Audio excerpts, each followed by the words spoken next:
Don't be scared. Don't be scared. We are discussing. डरो मत, डरो मत. हम कास्ट सेंसस की बात कर रहे हैं. डरो मत कि ये जो 70 सेक्रेटरी हैं, 90 सेक्रेटरी हैं, ये जो हिंदुस्तान की सरकार को चलाते हैं, जो बजट को चलाते हैं, इनमें से ओबीसी कितने हैं? नरेंद्र मोदी जी प्रधानमंत्री हैं, ओबीसी के लिए काम करते हैं. मैंने ये सवाल पूछा. मैं आपको जवाब देना चाहता हूं. हिंदुस्तान के सेक्रेटरीज 90 में से सिर्फ 3 ओबीसी से हैं.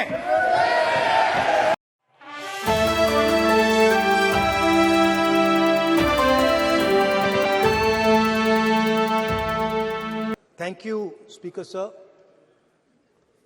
It's nice to be speaking for the first time in the new House in your presence.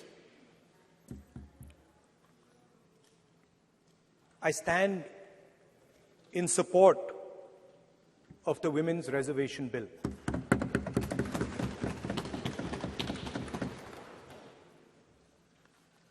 Yesterday, I was listening to the discussion, and the issue of the Sengol came up. And there was a conversation, a to and fro, about the Sengol. And also a little bit about the conversation about the transfer of power from the British to the people of India. Before handing over power to the people of India, the British asked the leadership of the freedom movement, who are we going to transfer power to? And of course, there was a little bit of arrogance in this statement, because they viewed India as a poor country. And the revolutionary answer that our freedom fighters gave was, we are going to transfer power to the people of India. So we became a country that from its inception gave the vote to all our women. And this was a revolutionary thing at the time. We also gave the vote to every single community. And the vote was a mechanism of transfer of power. It was designed to further transfer power to the people of India. And if you look at the journey from independence, it's been that journey. It's been a constant transfer of power, more and more and more power to the people of India, on one side. And on the other side, the counter idea, that take away power from the people of India. This is the fight that is going on. And in fact, in many ways, it is the fight that is taking place today. Huge step forward in the transfer of power to the women of India was Panchayati Raj, where they were given reservation and they were allowed to enter the political system at scale.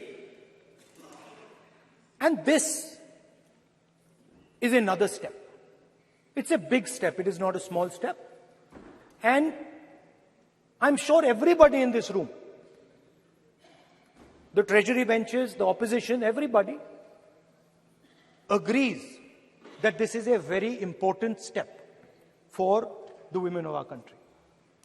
They fought for independence.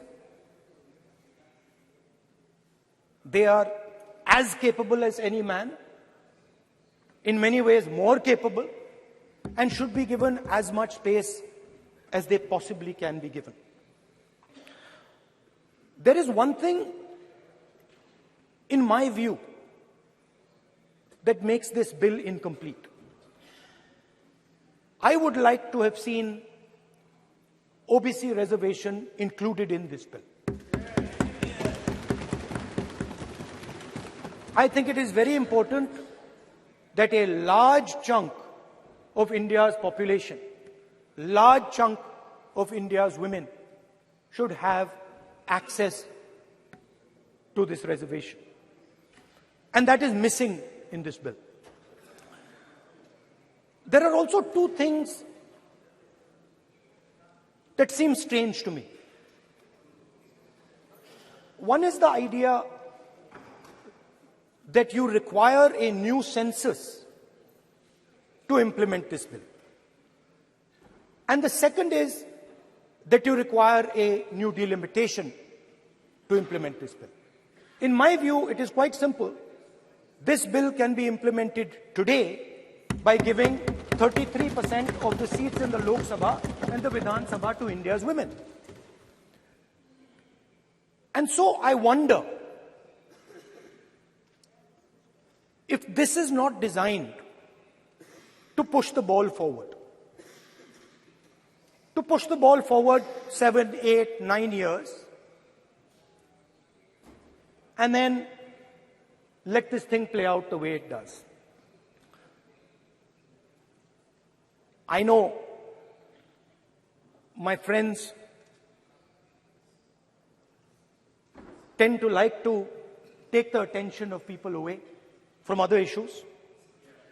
You know, there is, of course, the Adani issue, which is they always want to take the attention away. But there is another, I would like to say that.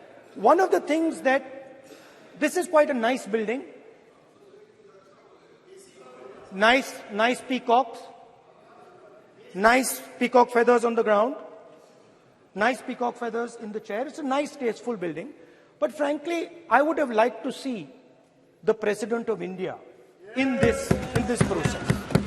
The President of India is a woman. She represents the tribal community, and it would have been befitting to have her visible in this transfer from one house to the other. So, one of the things that the government likes to distract from, of course, is Mr. Adani. And there is another thing that the government likes to distract everybody from. And that thing is called the caste census. For some reason, and I don't quite understand what this reason is, the moment the opposition raises the issue of caste census, the BJP tries to create a new distraction, a new sudden, event, so that the OBC community and the people of India look the other way. In my research for this speech, I took a look at the different institutions that define how our country moves forward. There are many. There is the Lok Sabha, Rajya Sabha, Vidhan Sabhas. There is the bureaucracy. There is the press. And there's the judiciary. And I looked with an eye to understand what is the participation of the OBC community in these institutions. मतलब हमारे जो institutions हैं उनमें OBC की भागीदारी कितनी है, ये सवाल मैं पूछ रहा था और मैंने अलग अलग इंस्टीट्यूशंस में थोड़ा रिसर्च किया. जो सेंट्रल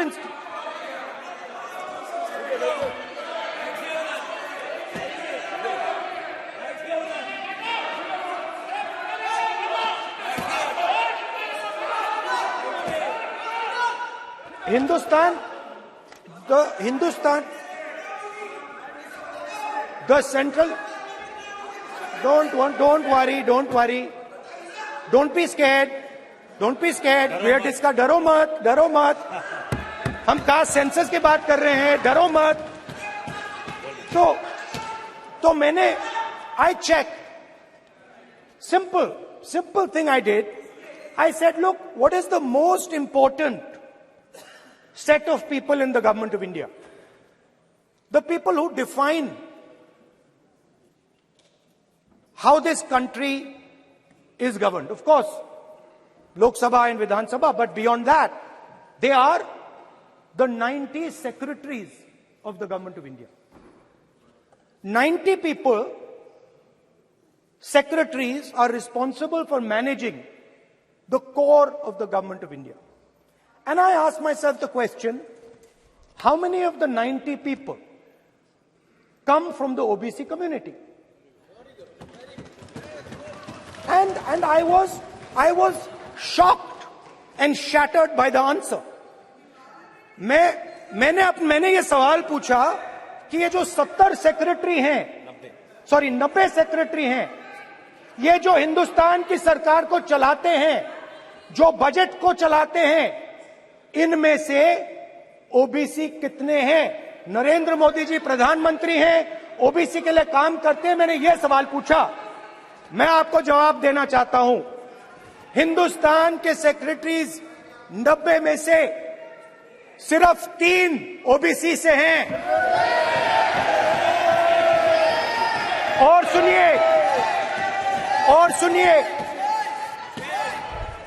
और सुनिए, नहीं घबराइए मत, डरो मत। और सुनिए, ये जो सेक्रेटरीज हैं जो ओबीसी कम्युनिटी से हैं, ये हिंदुस्तान के सिर्फ 5% बजट को कंट्रोल करते हैं। मतलब अगर हिंदुस्तान का बजट 44 लाख करोड़ का है, तो ये 2.47 लाख करोड़, मतलब 5% कंट्रोल करते हैं। और सुनिए, मैं कर रहा हूं, मैं वहीं आ रहा हूं।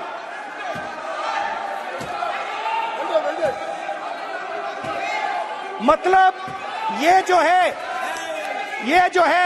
ओबीसी की बात नहीं सुनना चाहते, ओबीसी की बात नहीं सुनना चाहते, ओबीसी की बात नहीं सुनना चाहते, ओबीसी की बात नहीं सुनना चाहते। आप ओबीसी के खिलाफ हैं, आप ओबीसी के खिलाफ हैं, ओबीसी के खिलाफ हैं। आप ओबीसी के अधिकार के बारे में नहीं सुनना चाहते, ओबीसी के बारे में नहीं सुनना चाहते, ओबीसी के प्रति न्याय नहीं चाहते, ओबीसी के प्रति न्याय नहीं होना चाहिए। ये सी दे नॉट शोइंग ये जो है, हाँ, मैं माननीय सदस्य से आग्रह करूंगा, एक मिनट रुकिए।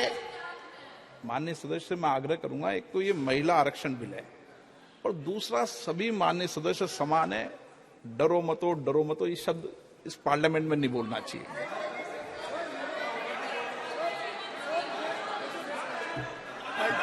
सर, ये जो डिस्कशन है, sir, speaker sir, this discussion,